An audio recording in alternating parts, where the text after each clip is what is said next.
Aujourd'hui, j'ai 25 ans et je me suis rendu compte que il y avait des choses que mes parents devraient m'apprendre, mais qu'ils ne m'ont pas vraiment appris. Ils m'ont appris à marcher, ils m'ont appris à aller à l'école, ils m'ont appris à apprendre mes leçons, ils m'ont appris la discipline, ils m'ont appris comment être sérieux et comment être intègre dans la vie. Mais il y a des leçons qui étaient importantes pour moi, mais qu'ils n'ont pas pu m'apprendre. Et c'est lorsque j'ai commencé à avancer que j'ai vraiment appris ces leçons. Je suis sûr que si je connaissais ces leçons à mes 20 ans, il y a beaucoup d'erreurs que je n'aurais pas commises dans ma vie. Alors je t'invite simplement à rester jusqu'à la fin de la vidéo si tu n'as pas aussi envie de commettre les mêmes erreurs que moi. Si c'est la première fois que tu me découvres, ici sur cette chaîne L'Autre Savoir, on parle de tout ce que l'école ne nous a pas appris. Et donc on parle de développement personnel, on parle de la confiance en soi, on parle de la vie, des leçons, de tout ce qui peut te permettre de vivre une vie pleine et entière. Alors si cette thématique t'intéresse, tu t'abonnes et tu actives la cloche de notification. Sans plus tarder, rentrons dans le vif du sujet. La majorité des gens pensent que leur bonheur dépend des gens qui les entourent. Et tu aurais bien compris que la première leçon, c'est que ton bonheur ne dépend de personne. Beaucoup de gens pensent que leur bonheur dépend d'un objet qu'ils ont. Par exemple, lorsque je vais me marier à ce type de femme, je serai heureux. Ou bien lorsque je vais avoir cette maison, je serai heureux ou heureuse. Ou bien même lorsque je vais acheter cette belle voiture, je serai heureux ou heureuse. Mais malheureusement, notre bonheur ne dépend pas de l'extérieur, mais le bonheur dépend de l'intérieur. Qu'est-ce que ça veut dire? Ça veut dire que si par exemple tu es dans une relation avec quelqu'un et que tout le temps tu dois être avec cette personne-là pour être heureux, je peux te rassurer que tu vas avoir beaucoup de problèmes dans la vie parce que cette personne ne sera pas toujours là pour toi. Imagine que tu t'es marié avec une femme et que tout le temps tu as besoin que cette femme soit avec toi. Et que tout le temps, si cette femme-là voyage, tu dois l'appeler tout le temps. Tu es sur ton téléphone tout le temps pour voir si cette femme-là t'a écrit. Tous ces comportements-là vont t'amener en fait un stress tellement incroyable que tu ne pourras pas vivre longtemps dans ce monde. Et sache que la mort ne prévient pas. Donc la mort peut t'arracher cette femme-là du jour au lendemain. Et donc, si tu es trop attaché à cette personne, si ton bonheur dépend de quelqu'un de l'extérieur, tu ne pourras pas en fait vivre pleinement ta vie. Alors, première leçon, ton bonheur dépend de toi-même. Ton bonheur ne dépend pas de l'extérieur. Ton bonheur ne dépend pas des gens qui t'entourent, de ce que tu as. Ton bonheur dépend de toi-même. Deuxième leçon, la deuxième leçon, elle est un peu plus terrible à comprendre, c'est que ta famille peut être ton premier frein. Et oui, ta famille peut être ton premier frein dans ton évolution. Beaucoup de gens se confient à leurs membres de la famille. C'est vrai que la famille, c'est quelque chose de très important, c'est quelque chose de très soudé. Mais quand on parle d'évolution, quand on parle de réussite, quand on parle d'entrepreneuriat, je peux te rassurer que ta famille peut être ton grand frère. Comment est-ce que ta famille peut être ton grand frère? Imagine-toi que tu veux par exemple parler de politique ou bien tu veux te lancer dans la politique. Alors que ta famille n'est pas pour cette idée-là parce que ils ont peur en fait que tu te fasses des problèmes. Ils ont peur que par peut-être le parti au pouvoir t'enferme ou ils ont peur que tu te fasses des problèmes. Et cela, c'est légitime parce que chaque famille veut protéger les membres de sa communauté. Donc, c'est légitime en fait cette peur-là de vouloir te protéger. Mais peut-être que la vie politique, tu es fait pour la vie politique.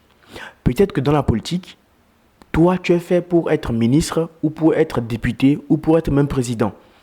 Mais ta famille, voulant te protéger, et ce qui est parfaitement légitime, va freiner en fait ton évolution. Va faire que tu ne vas pas pouvoir réaliser ta destinée. Et ça veut dire que des fois, il faut souvent avoir raison gardée. Tu n'as pas besoin en fait de dire tous tes projets à ta famille. Tu n'as pas besoin aussi d'avoir l'approbation des membres de ta famille pour te lancer dans tel ou tel projet. Quand moi je voulais me lancer sur les réseaux sociaux, sur TikTok et après sur YouTube, ma famille était contre. parce qu'ils pensaient, parce qu'ils se disent que voilà, qu'est-ce que je vais venir raconter? Est-ce que je vais pas avoir les problèmes avec les gens? Est-ce que les gens ne vont pas ne vont pas se moquer de moi? Est-ce que les gens ne vont pas me poursuivre pour ce que je vais dire et tout? Parce qu'ils pensaient évidemment que je vais parler de la politique, alors que moi je ne parle jamais de politique sur ma chaîne. Et donc ils avaient peur par rapport à ça. C'était légitime parce qu'ils veulent me protéger, parce qu'ils m'aiment. Mais cet amour-là peut être un frein aussi pour moi si je veux réussir dans la vie. Et si je les avais écoutés, aujourd'hui, je ne serais pas devant toi en fait pour te faire cette vidéo-là. Et je ne me serais même pas lancé sur les réseaux sociaux. Donc, deuxième leçon, ta famille peut être ton plus grand frein. Il y a beaucoup de choses que j'aurais pu réaliser par le passé si par exemple je m'étais écouté moi-même, j'avais écouté mon intuition au lieu d'écouter ma famille. Parce que la famille peut être ton plus grand frein. Troisième leçon que j'ai appris, c'est que tu ne dois rien attendre de personne. Beaucoup de gens pensent que, par exemple, parce que tu es dans une famille riche, donc ta famille doit en fait te rendre aussi riche. Non. Et vous allez voir que c'est le paradoxe même dans beaucoup de familles riches. Tu vas voir que le père il est riche, la femme il est riche, mais le fils il est pauvre. Il est pauvre mentalement, il est pauvre dans tout. Mais peut-être il peut profiter en fait de la richesse de ses parents, mais lui-même, il est pauvre. Tu ne dois en fait rien attendre de personne. Tu dois te battre toi-même. Tu dois construire ta vie toi-même. Cette leçon-là, je l'ai beaucoup apprise, je l'ai beaucoup expérimentée, je vais dire, parce que peut-être je ne suis pas né d'une famille trop riche. Je suis né dans une famille où j'ai rapidement compris que il fallait que je mette en fait toutes les chances de mon côté pour réussir. Et je ne pouvais pas compter ni sur mon père, ni sur ma mère, ni sur mes frères, mais je devais compter sur moi-même et sur Dieu. Et c'est ça qui a fait la personne que je suis aujourd'hui. Et cette leçon-là, si tu l'intègres dans ta vie, je peux te rassurer que tout ce que tu vas essayer d'accomplir dans ta vie, tu vas pouvoir le réaliser. N'attends rien de personne, n'attends rien du gouvernement. Ce n'est pas le gouvernement qui va te rendre riche. Ce n'est pas le gouvernement qui va te rendre millionnaire. Ce n'est pas tes parents qui vont te rendre millionnaire. Non, c'est toi-même qui vas pouvoir réussir ta vie, qui va pouvoir construire des projets qui vont te rendre millionnaire. Alors retiens bien la leçon. N'attends rien de personne. Si par exemple tu fais du bien à quelqu'un, n'attends pas qu'il te dise merci. Parce que dans la majorité des cas, les gens sont très très très ingrats. Tu vas faire du bien à quelqu'un aujourd'hui, demain, il ne va même pas reconnaître que tu l'as fait quelque chose par le passé. Quand tu aimes dans une relation, n'attends pas forcément que l'autre t'aime en retour. Toi, aime et puis c'est bon. Si l'autre ne t'aime pas en retour, tu sais quoi faire. Mais donne-toi sans avoir besoin de quelque chose en retour. Parce que c'est ce qui crée aussi l'amertume et des regrets. Imagine que tu es dans une amitié où chaque fois c'est toi qui donnes. C'est toi qui es disponible pour l'autre personne. Et si du moment où tu as besoin de l'autre personne, lui n'est pas libre, il est occupé, tu t'imagines que tu vas avoir un regret très, très, très, très important. Parce que tu vas te dire que mais j'étais tout le temps avec cette personne-là. J'étais disponible pour lui. Mais aujourd'hui, simplement, où j'ai besoin de lui, il me dit qu'il n'est pas disponible. Évidemment, il n'est pas disponible. Donc, tu dois l'accepter en fait. Donc, c'est pour ça que tout ce que tu fais dans la vie, tu ne dois rien attendre en retour des gens. Parce que les gens ne seront pas toujours prêts pour toi. Mais toi, soit tu le fais le bien et tu n'attends rien, soit tu ne le fais pas et puis tu es tranquille. Donc, retiens bien, n'attends rien de personne. La quatrième leçon, c'est que tu ne peux pas contrôler les événements, mais tu peux contrôler ta position. Et ouais, tu ne peux pas contrôler les événements, mais tu peux contrôler ta position. Et ça, je l'ai appris du stoïcisme. Parce que les événements, tu ne peux pas les contrôler. Tu ne peux pas contrôler le fait que tes parents vivent 100 ans ou bien 1000 ans dans ce monde.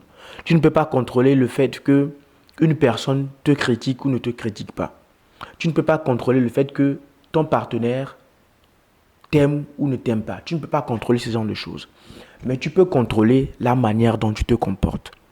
Si par exemple, aujourd'hui on t'annonce que un de tes parents ou bien un de tes personnes les plus chères n'est plus de ce monde, tu peux pleurer, tu peux même te suicider, tu peux même faire des choses vraiment regrettables, mais tu as aussi la possibilité de garder la tête haute et de te dire que c'est la vie. Toi-même, tu partiras un jour et de toutes les manières, nous tous nous partirons un jour. Et donc, c'est une personne qui part, mais tu vas rencontrer encore d'autres personnes. C'est vrai qu'il y a des personnes qui ne sont pas remplaçables, mais tu rencontreras d'autres personnes qui aussi t'aideront d'une manière ou d'une autre. Donc c'est comme ça que tu dois voir, c'est comme ça que tu dois réfléchir en fait. Parce que tu ne peux pas contrôler les choses qui se passent. Imagine que dans ton travail, par exemple, une personne vient critiquer ce que tu viens de faire. Par exemple, tu as travaillé sur un projet corps et âme et que cette personne-là vient de nulle part critiquer ce que tu es en train de faire. Comment tu vas réagir? Est-ce que tu vas te fâcher, tu vas te mettre en colère et que tu vas annuler le projet? Ou est-ce que cette personne-là, tu vas essayer de la raisonner? Ou est-ce que tu ne vas même pas le prendre pour toi? Mais tu vas te dire que cette personne-là te permet d'évoluer. Cette personne-là te permet de faire mieux ce projet que tu es en train de faire. Je ne sais pas si tu vois le raisonnement. C'est comme ça que tu dois commencer à raisonner. Si tu veux vraiment ne pas laisser les autres te contrôler. Parce que si aussi tes actions sont contrôlées par ce que font les autres, en fait, tu deviens un jeu en fait. Tu deviens une commande. On te téléguide. Si ta colère dépend de l'action des autres, tu deviens une commande qu'on téléguide. Donc vraiment, tu ne peux pas contrôler les événements. Ta femme peut te quitter aujourd'hui. Tu ne peux pas contrôler. Mais tu peux contrôler ta position. Tu peux te dire que, ok, elle m'a quitté, c'est pas grave. Une de perdue, deux de retrouvée. Je vais rencontrer une personne qui sera plus formidable, plus belle et plus attentionnée pour moi dans le futur. Simple. Mais il y a des gens, la femme peut le quitter et puis subitement, il va se suicider. Il va quitter ce monde parce que la femme l'a quitté. Tout cela parce que il n'a pas compris que les événements ne sont pas contrôlables, mais sa position, la manière dont il accepte ou bien reçoit les événements, il peut le contrôler.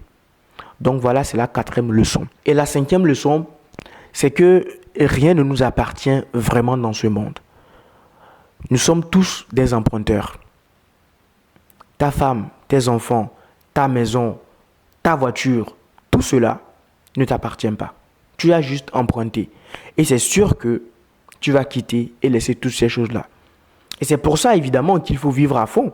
C'est pour ça, évidemment, qu'il faut profiter de sa famille au maximum. C'est pour ça qu'il faut profiter de sa femme au maximum, qu'il faut profiter de ses enfants au maximum. C'est pour ça qu'il faut voyager. C'est pour ça qu'il faut vraiment vivre à fond. Parce qu'on est tous des emprunteurs.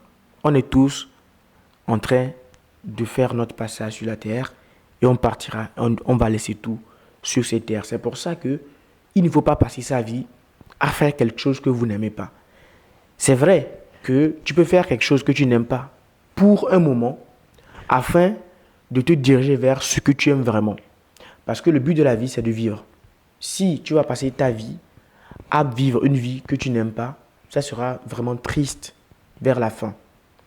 Et le regret de beaucoup de personnes âgées, c'est qu'ils n'ont pas pu vivre la vie qu'ils voulaient. Ils n'ont pas pu réaliser les choses qu'ils voulaient. Ils ont eu peur de leurs rêves au lieu de réaliser leurs rêves. Donc, ne fais pas cette erreur-là de penser que les choses que tu as aujourd'hui, ce sont les choses qui t'appartiennent. Non, tu partiras seul. Tu es venu seul et tu partiras seul. Quand tu intègres ça dans ta tête, tu vis de manière à l'aise, dans la liberté totale. Merci d'avoir regardé cette vidéo du début jusqu'à la fin. Si cette vidéo t'a apporté quelque chose, je t'invite simplement à la liker et à la partager à quelqu'un qui en a besoin. À la prochaine. Ciao.